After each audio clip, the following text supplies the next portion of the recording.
Hello and welcome back. आज की इस वीडियो में हम बात करेंगे एसबीआई कार्ड्स की। ब्रीफली समझेंगे इसके फंडामेंटल्स और टेक्निकल्स को और जानने की कोशिश करेंगे कि क्यों मुझे इस शेयर में करंटली एक बहुत ही अच्छा पोटेंशियल दिखाई देता है और क्यों मैं इस शेयर को बाय कर रहा हूँ। तो चलिए स्टार्ट करते हैं। और स्टार्ट करने से पहले एक बात ध्यान रखें, किसी भी तरीके का बाइंग या सेलिंग का रिकमेंडेशन नहीं है, सिर्फ आपकी लर्निंग के पर्पज से। तो चलिए अब शुरू करते हैं। तो सबसे पहले मैंने आपके सामने चार्ट खोल रखा है, बट हम टेक्निकल से बात में आएंगे। पहले हम फंडामेंटल्स की तरफ जाते हैं। तो हम जाएंगे सीधा स्क्रीनर पे इसके फंडामेंटल्स को एनालाइज करने के लिए। सबसे पहले मैं देखता हूँ इसका पी इसका है फिलहाल 35.5 का। हमें ऐसे आइडिया नहीं लगता है कि पी इसका ज़्यादा है या कम है, ये मैंने आपको लास्ट वीडियो में भी बताया था। तो हम नीचे जाएंगे तो देखेंगे कि ये इसके प्राइस का यहाँ पे चार्ट है। इसको हम कन्वर्ट करेंगे यहाँ से पी रेशो का, और अब हमें मिल जाएगा इसका पी का चार्ट। अब इसमें हमें क्या देखना होता है, इसका मीडियन पी यानी कि एवरेज पी इस टाइम पीरियड का, जब से जब तक का ये चार्ट आपको दिखा रहा है उस टाइम पीरियड का। यहाँ से आप टाइम पीरियड चेंज कर सकते हैं। इसका मीडियन पी क्या रहा है, मीडियन पी रहा है 64.3 का, और करंटली जो इसका पी है वो आप यहाँ पे देख सकते हो। करंट इसका पी है 35.5 का, जो कि आपके ऊपर भी यहाँ पे लिखा था। तो 35.5 का करंटली ये पी है, और एवरेज पी 64.3 का। जाहिर सी बात है अभी अपने एवरेज पी के हिसाब से काफ़ी सस्ते में आपको कंपनी मिल रही है। तो अगर आप पीछे ध्यान देंगे तो पीछे जो ब्लू कलर के आपको दिख रहे हैं, ये है आपके ट्रेलिंग 12 मंथ्स के ईपीएस, यानी कि अर्निंग पर शेयर। ये ब्लू कलर की चीज़ ये देखिए मैंने हटा दी है, अब मैं फिर से लगा रहा हूँ। इससे आपको पता चलेगा कि जो लास्ट 12 मंथ की जो अर्निंग है पर शेयर पे, वो इस कंपनी की कैसी रही है, और उसी की वजह से जो है इसके पी पे भी फ़र्क पड़ता है। इसलिए फ़िलहाल ये इतने सस्ते पी पे अवेलेबल है, अपने एवरेज से काफ़ी नीचे। तो पीछे आप जो इसके अर्निंग का जो ट्रेंड आप देख रहे होंगे, पहले इसकी अर्निंग काफ़ी अनस्टेबल सी रही, लेकिन 2021 के दिसंबर से कंटिन्यूसली जो है अर्निंग इसकी ऊपर की तरफ बढ़ती हुई आपको दिख रही है, 2021 के जुलाई के आसपास से।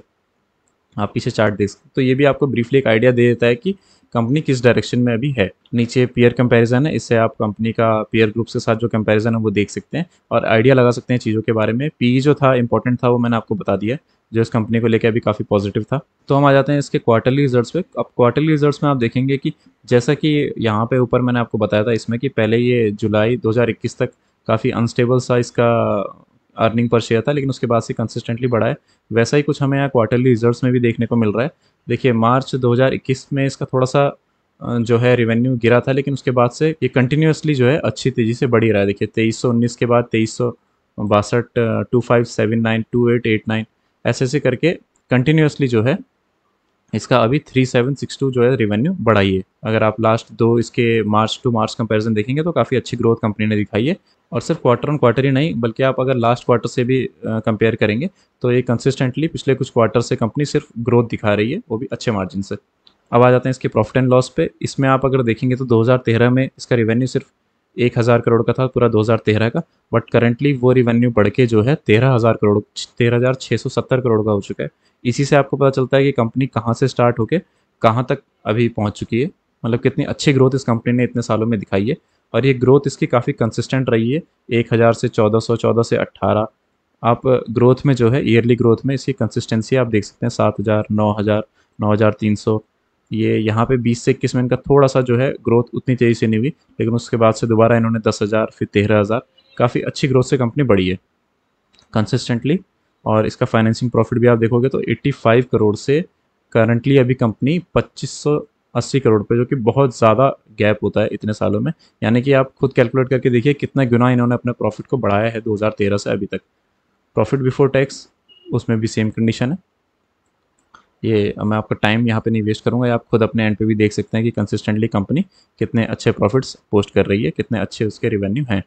और ये सिर्फ ऐसा नहीं है कि इन्होंने एक बार अभी पोस्ट किया है, बल्कि consistently company her quarter on quarter भी और ईयर ऑन ईयर भी ग्रोथ दे रही है। तो अब हम आ जाते हैं बैलेंस शीट पे। बैलेंस शीट में अगर आप रिजर्व्स की तरफ ध्यान देंगे तो रिजर्व्स एक टाइम पे इनके माइनस में थे, और करंटली जो है कंपनी ने हर साल कंसिस्टेंटली अपने रिजर्व्स को बढ़ाते बढ़ाते पिछले साल से आप देखेंगे 6,800 करोड़ से 8,800 करोड़ पे कंपनी है, अपने हाईएस्ट एवर उनके रिजर्व्स उनके पास हैं। एक और चीज़ है, कंपनी ने करंटली अभी इन्वेस्टमेंट भी काफ़ी अच्छी खासी कर रखी है, करीब 2,140 करोड़ की। तो ये भी एक पॉजिटिव फैक्टर हो जाता है।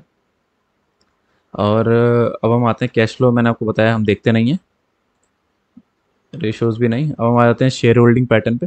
अब शेयर होल्डिंग पैटर्न में देखिए क्या है। शेयर होल्डिंग पैटर्न में 69.46% से 2020 में कंपनी ने स्टार्ट किया था, और अभी भी 68.96, मतलब करीब करीब प्रमोटर के पास पूरी पूरी होल्डिंग है जितने से उन्होंने शुरू किया था। अभी भी कोई होल्डिंग डाइल्यूट नहीं की गई है। अगर आप एफ आई आईज़ और डी आई आईज़ का देखेंगे तो इनके पास पहले स्टार्टिंग से 5.93% था और 3.23% था, बट करंटली ये बढ़ के 9% और 17% हो गया है। यानी कि एफ और डी ने इतने टाइम में अगर आप देखेंगे तो अपनी होल्डिंग्स को बढ़ाया है। और लास्ट ईयर से भी अगर आप लास्ट क्वार्टर से देखें तो 8.4 से इन्होंने अपनी होल्डिंग को एफ ने 9.48 किया है, और इनकी होल्डिंग हल्की सी कम हुई है, बट ये इतना मेजर गैप नहीं है। मेन बात यहाँ पे समझने की ये है कि जो पब्लिक थी, पब्लिक के हाथ में 5% था, 5% से अब 4.37% है। ये थोड़ा सा सिग्निफिकेंट चेंज है, क्योंकि क्योंकि सिर्फ 5% में ही जो है इन्होंने करीब 0.7% का पब्लिक से माल ले लिया है, और माल गया कहाँ है, एफ और डी के पास में, मेजरली यहाँ पे एफ के पास। तो मेजर मेजर चीज़ें मैंने आपके साथ डिस्कस कर दिया। आप चाहें तो और भी कंपनी के बारे में पढ़ सकते हैं, और भी चीज़ों को देखें अपने एंड पे।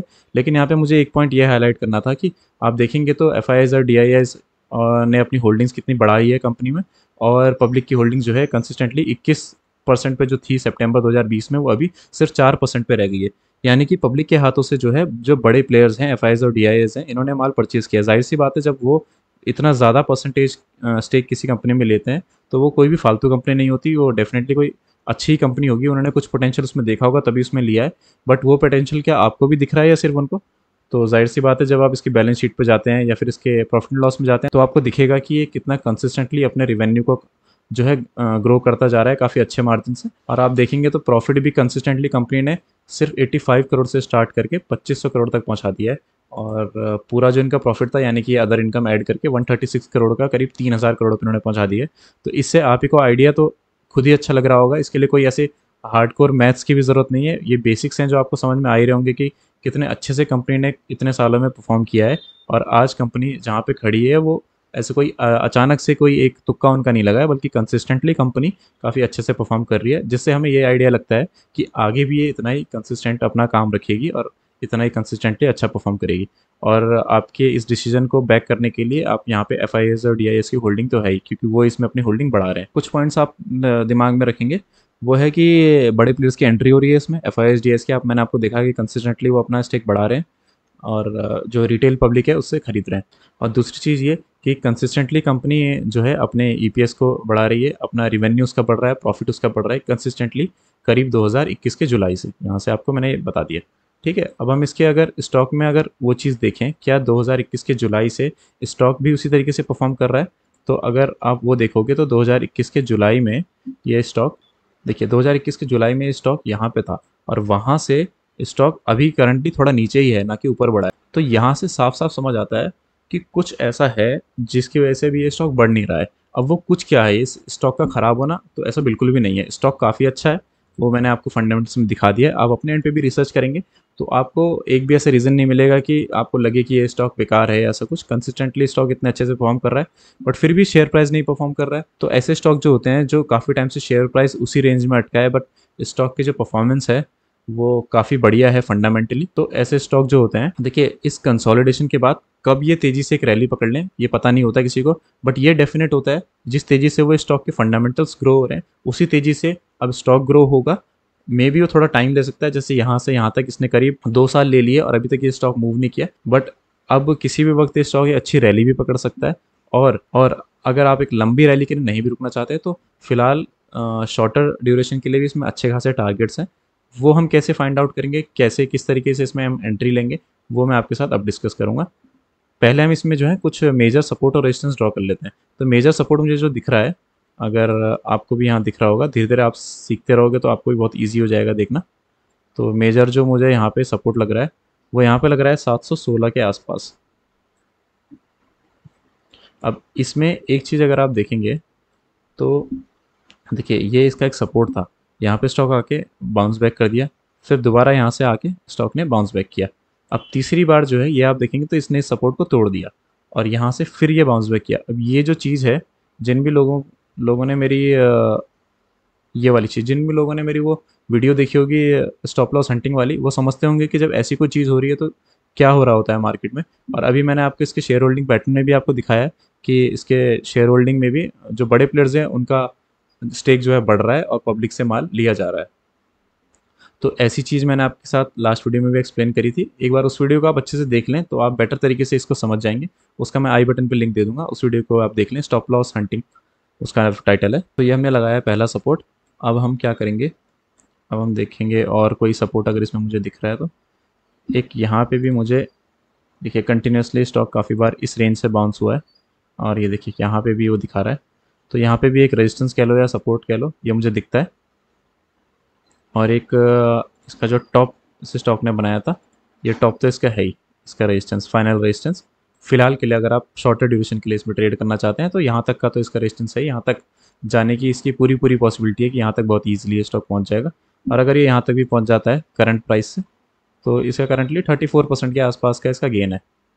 और यहाँ तक पहुँचने के लिए इसको कितना टाइम लगेगा, तो लास्ट अगर आप देखें तो इस रेंज से देखिए जब स्टॉक अपनी तेज़ी पकड़ता है ना तो समय भी नहीं लगता है। यहाँ से देखिए इसको जब इसने ब्रेक किया, या अगर आप यहाँ से भी मान लें तो यहाँ से भी ये स्टॉक जो है करीब सिर्फ 140 दिन में अपने 32% 34% पे इसने अपना टारगेट हिट कर दिया था।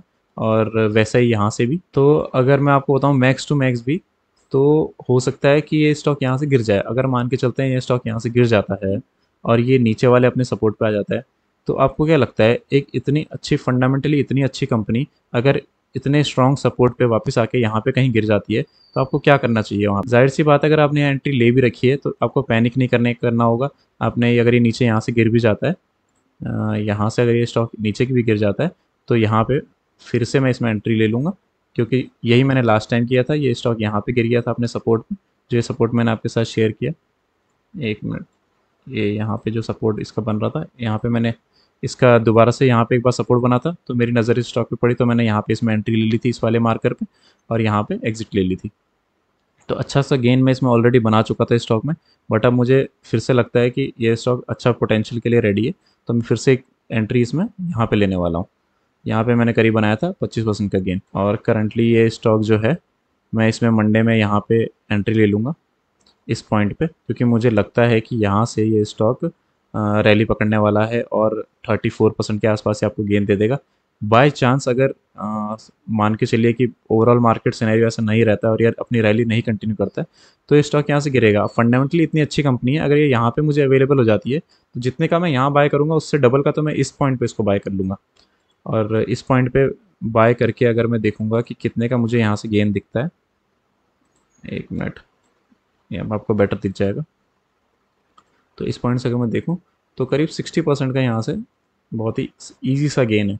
दोनों ही केसेस में या तो ये यहाँ से आपका 34% का गेन दे देगा यहाँ एंट्री लेने के बाद, या फिर ये फॉल होता है तो यहाँ पे मैं अपनी दूसरी एंट्री ले लूँगा जो कि इस अमाउंट से एटलीस्ट डबल की होगी, तो यहाँ से वो 60% का गेन है। ये दो रेंज मैंने आपके सामने दे दी है, या तो ये वाली रेंज या ये वाली रेंज, कोई सी भी रेंज में आप ट्रेड कर सकते हो इसमें, या तो ऊपर वाली रेंज में जो कि इसने काफ़ी टाइम से करीब दिसंबर 2021 से जो है ऊपर वाली रेंज को इसने नहीं क्रॉस करके अपने ऊपर वाले टारगेट को नहीं छुआ है।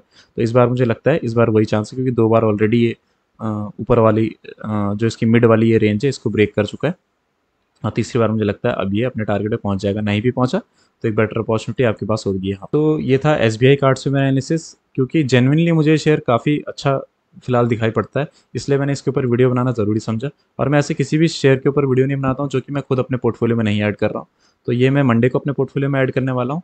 फिलहाल मैंने आपको इसके टेक्निकल और फंडामेंटल ब्रीफली दिखा दिए हैं, पर मैं चाहूँगा कि आप अपने एंड से भी इसको एनालाइज करें, इसके फंडामेंटल को समझें और करीब 2-4 घंटे तो इसके फंडामेंटल्स को देखने में, इसके बारे में पढ़ने में दें, तब जाके ही कोई डिसीजन अपना बनाएं। ये वीडियो आपके डिसीजन बनाने के लिए बिल्कुल नहीं है, बट आपको एक डायरेक्शन देने के लिए है कि आपको किस डायरेक्शन में अपनी रिसर्च को स्टार्ट करना चाहिए और किस तरीके से वो करना चाहिए, टेक्निकली और फंडामेंटली दोनों। तो फिलहाल के लिए इस वीडियो को इतना रखते हैं। कोई भी डाउट या क्वेरी हो तो आप कमेंट्स में मुझसे पूछ सकते हैं, सारे कमेंट्स के मैं रिप्लाई देता हूँ। और अगर आपके पास कोई शेयर है जो आपको लगता है फिलहाल अच्छा पोटेंशियल रखता है तो आप मुझे कमेंट में सजेस्ट कर सकते हैं। मैं अपने एंड पे भी एनालाइज करके अगर मुझे भी उसमें पोटेंशियल दिखा तो मैं उसमें भी एक वीडियो बना दूँ। तो तब तक के लिए thank you, goodbye, keep learning.